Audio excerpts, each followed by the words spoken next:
जय हिंद दोस्तों। आज हम बात करने वाले हैं बौद्ध धर्म के बारे में। बौद्ध धर्म आप सभी ने पढ़ा होगा, लेकिन एक ऐसा सीरीज जिसको 10-15 मिनट में मैं कंप्लीट कर दूंगा और आपको इससे रिलेटेड सारे सवाल आपके जो है सो क्लियर हो जाएंगे। अगर हम बौद्ध धर्म की बात करें तो बौद्ध धर्म में महात्मा बुद्ध जो थे एकमात्र तीर्थंकर थे। क्या थे? एकमात्र तीर्थंकर जो थे वो महात्मा बुद्ध रहे हैं, जो बौद्ध धर्म के रहे हैं। यानी इनके अलावा कोई और भी गुरु जो है बौद्ध धर्म में नहीं हुआ था।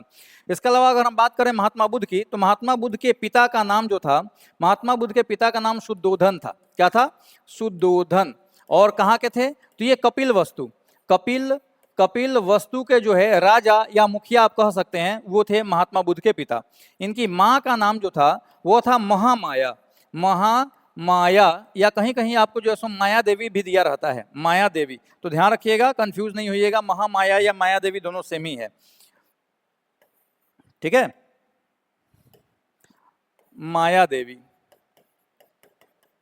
अगर हम इनके पत्नी की बात करें तो इनकी पत्नी जो थी वो यशोधरा थी। यशोधरा। इनके पुत्र की अगर हम बात करें, पुत्र की, तो पुत्र जो था इनका, उसका नाम क्या था? तो भैया पुत्र का नाम जो था वो राहुल था। ठीक है, राहुल जो था इनके पुत्र का नाम था। अगर हम महात्मा बुद्ध की बात करें तो महात्मा बुद्ध का जन्म जो है वह आपको 563 बीसी में, यानी ईसवी पूर्व में लुम्बिनी में हुआ था, जो वर्तमान टाइम में नेपाल के अंदर पड़ता है। लुम्बिनी में इनका जो जन्म हुआ था। मात्र 16 वर्ष की अवस्था में इनकी शादी जो है वह यशोधरा से करा दी जाती है। 29 वर्ष की अवस्था में इनके बारे में कहा जाता है कि इन्होंने जो है जब गांव भ्रमण, समाज भ्रमण करना शुरू किया, या फिर कुछ इतिहासकार कहते हैं कि सपने में इन्होंने 4 दृश्य देखा। कौन कौन सा दृश्य था? तो सबसे पहला दृश्य इन्होंने देखा बूढ़ा व्यक्ति का जो तकलीफ में था। दूसरा दृश्य इन्होंने देखा बीमार व्यक्ति का जो तकलीफ में था। तीसरा दृश्य इन्होंने देखा मरे व्यक्ति का जो जिसके आसपास लोग जो है रो चिल्ला रहे थे, यानी कि तकलीफ थी। और चौथा इन्होंने देखा सन्यासी को। किसको देखा? सन्यासी को देखा। और इसी सन्यासी को देखने के बाद बुद्ध जो है सन्यास ग्रहण करने का सोच लिया था। अब क्यों? क्योंकि सन्यासी जो था वह बूढ़ा भी था, बीमार भी था, लेकिन दुखी होने की बजाय वह खुश था। नतीजा यह हुआ कि उन्होंने गृह त्यागने का संकल्प लिया और 30 वर्ष की अवस्था में उन्होंने अपने गृह का त्याग कर दिया। बुद्ध पूर्णिमा के रोज उन्होंने गृह का त्याग किया और घर छोड़ने के बाद वो सबसे पहले पहुंचते हैं वैशाली। कहाँ पहुंचते हैं? वैशाली पहुंचते हैं, जहां पर उनकी मुलाकात जो है एक व्यक्ति से होती है जिसका नाम था अलार कलाम। अलार कलाम से जो है इनकी मुलाकात होती है और अलार कलाम से बुद्ध ने जो है योग दर्शन का शिक्षा लिया था। किसका? तो योग दर्शन का शिक्षा अलार कलाम से बुद्ध ने लिया था। इसके बाद बुद्ध जो है चले गए कहाँ पे? गया गए। वहां पर इनकी मुलाकात एक और व्यक्ति से होती है जिसका नाम है उद्रक करामपुत्र, या कहीं कहीं रुद्र करामपुत्र लिखा रहता है, रुद्र करामपुत्र। ठीक है, इनसे इन्होंने जो है आपको सांख्य दर्शन का शिक्षा लिया। ठीक है, एग्जाम में आपसे पूछा जाता है कि बुद्ध के पहले गुरु कौन थे? तो भैया अलार कलाम पहले गुरु थे और दूसरे गुरु कौन थे? तो रुद्र करामपुत्र जो थे वो बुद्ध के दूसरे गुरु थे। ये आपको ध्यान में रखना है।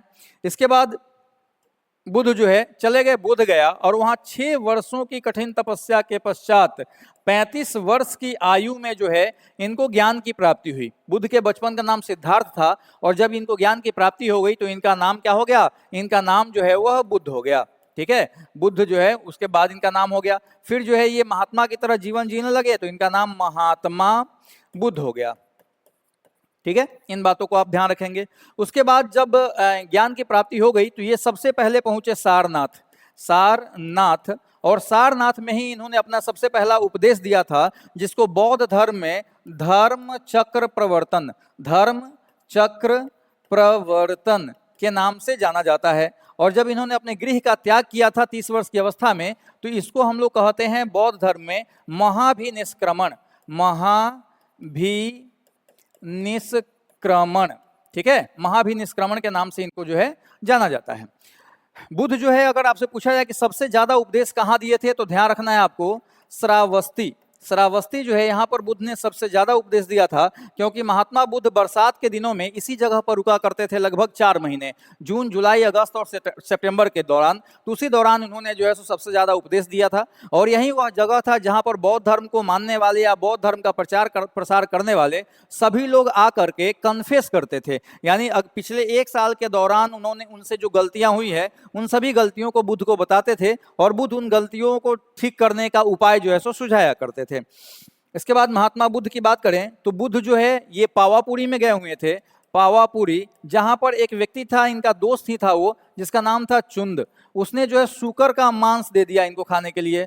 सूकर यानी कि वर्तमान टाइम में हम कहते हैं इसको सुअर, ठीक है, सुअर का मांस खाने के लिए दे दिया, जिससे महात्मा बुद्ध को अतिसार की बीमारी हो गई। अतिसार की बीमारी हो गई और बुद्ध की जो है यहाँ से कुशीनगर चले गए। कहाँ चले गए भैया? कुशीनगर।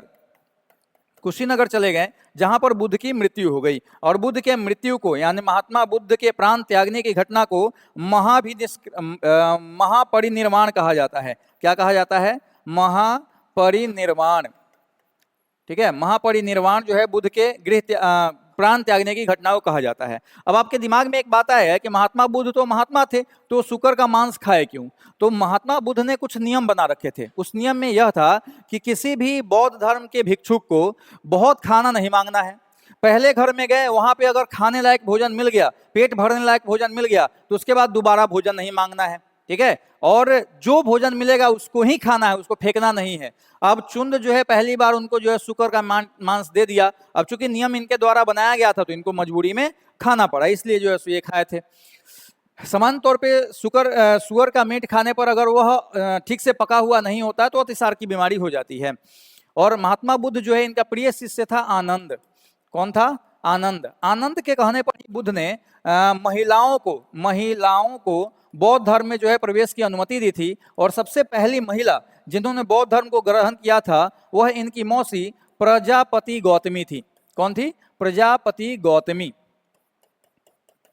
जो इनकी मौसी थी। इन्होंने सबसे पहले जो है बौद्ध धर्म को क्या किया था? ग्रहण किया था, यानी बौद्ध धर्म को ग्रहण करने वाली पहली महिला है।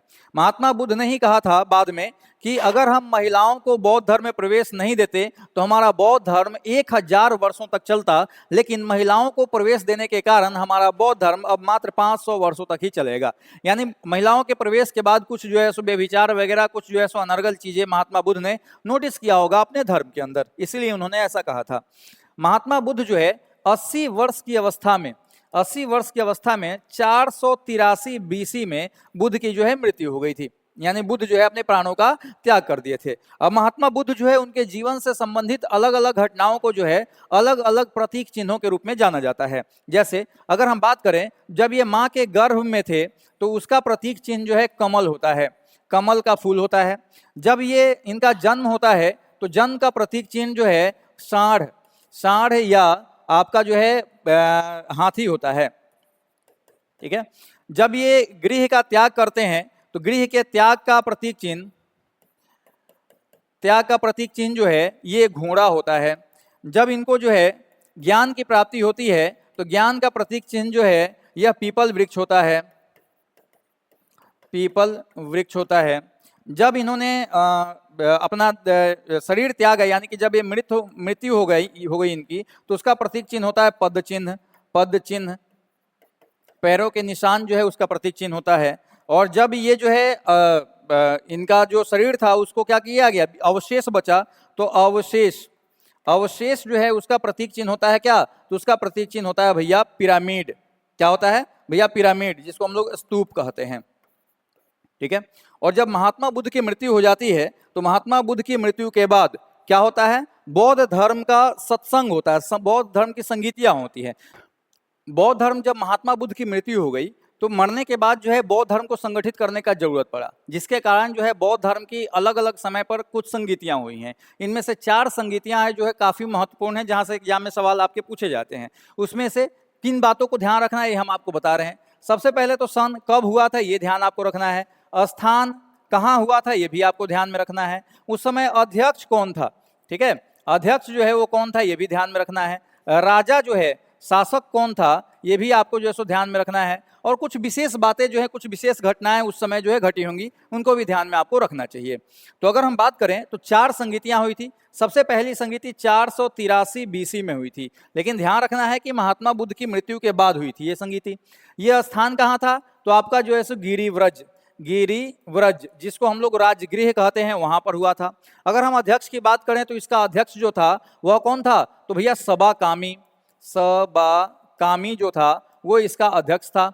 और आपका शासक जो था वह उस समय अजात शत्रु था, अजात शत्रु जो था वह शासक था। दूसरे बौद्ध संगीति की अगर हम बात करें तो दूसरी बौद्ध संगीति इस के 100 साल बाद हुआ था, यानी 383 BC में जो है दूसरी बौद्ध संगीति हुई थी। कहां पर हुई थी भैया? तो वैशाली में, वैशाली में। इसका अध्यक्ष कौन था? जिसको हम थोड़ी देर के बाद बताते हैं। जो शासक था वह था आपका काला शोक। कौन था? काला शोक जो था वो उस समय शासक था, शुंग वंश का शासक था, सॉरी शिशुनाग वंश का शासक था ये।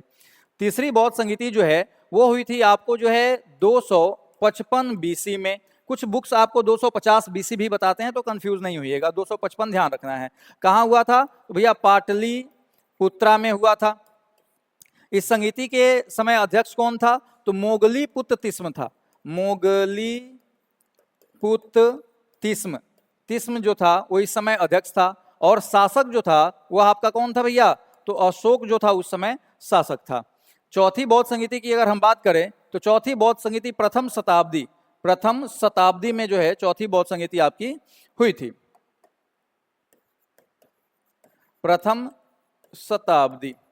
ठीक है, इस समय चौथी बौद्ध संगीति आपकी हुई थी। कहां पर हुई थी? तो कुंडलवन, कुंडलवन ये पड़ता है आपको वर्तमान टाइम में कश्मीर में, कश्मीर में आपको पड़ता है। इस समय अध्यक्ष जो था वो वसुमित्र था, वसुमित्र था। और शासक जो था वह आपका कनिष्क था। कौन था? कनिष्क जो था वह उस समय का शासक था। ठीक है, तो अब आपके पास एक क्वेश्चन बच गया जो जिसका आंसर आपको खुद बताना है। ठीक है, कमेंट करके बताना है कि दूसरी बौद्ध संगीति जो हुई थी उस समय अध्यक्ष कौन था। अब आते हैं हम इसके विशेष बातों पर। तो जो पहली बौद्ध संगीति हुई थी इसमें जो विशेष बात हुआ था वह यह कि इस समय बौद्ध धर्म के 2 किताबों को संकलित किया गया था। कौन कौन? तो एक सूत पिटक, दूसरा विनय पिटक। सूत पिटक जो है वह महात्मा बुद्ध के उपदेशों को बताता है, और विनय पिटक जो है वह महात्मा बुद्ध द्वारा या बौद्ध धर्म के नियम कायदे कानून को बताता है। ठीक है, यानी विनय पिटक जो है नियम का बुक है बौद्ध धर्म में, और सूत पिटक महात्मा बुद्ध के जीवनी वगैरह के बारे में या बुद्ध के उपदेशों को बताता है। दूसरी बौद्ध संगीति जब हुई थी तो यहाँ पर बौद्ध धर्म 2 भागों में टूट गया था। दो कौन कौन सा? तो अस्थावीर और महासंघिक। कौन कौन? अस्थावीर और महासंघिक, अस्थावीर और महासंघिक, ये 2 भागों में टूट गया था। तीसरी बौद्ध संगीति जो हुई थी इस समय तीसरा पुस्तक अभिधम्म पिटक, जिसको बौद्ध धर्म का दर्शन शास्त्र कहा जाता है, तो अभिधम्म पिटक का संकलन जो है तीसरी बौद्ध संगीति में हुई थी। और चौथी बौद्ध संगीति में बौद्ध धर्म फिर से 2 भागों में टूट गया। कौन कौन? आपका हीनयान और महायान में। ठीक है, तो इन बातों को आपको जो है सो एग्जाम के व्यू से ध्यान रखना चाहिए। अगर हम बात करें बौद्ध धर्म में तो बौद्ध धर्म से रिलेटेड ये मैक्सिमम बातें हैं जो आपके एग्जाम में पूछे जा सकते हैं। इन सभी को अगर आप ध्यान रखते हैं तो एग्जाम आपका बेहतर जा सकता है। मिलते हैं हम लोग फिर एक नए सीरीज के साथ 15 मिनट के शो में। तब तक धन्यवाद, थैंक यू।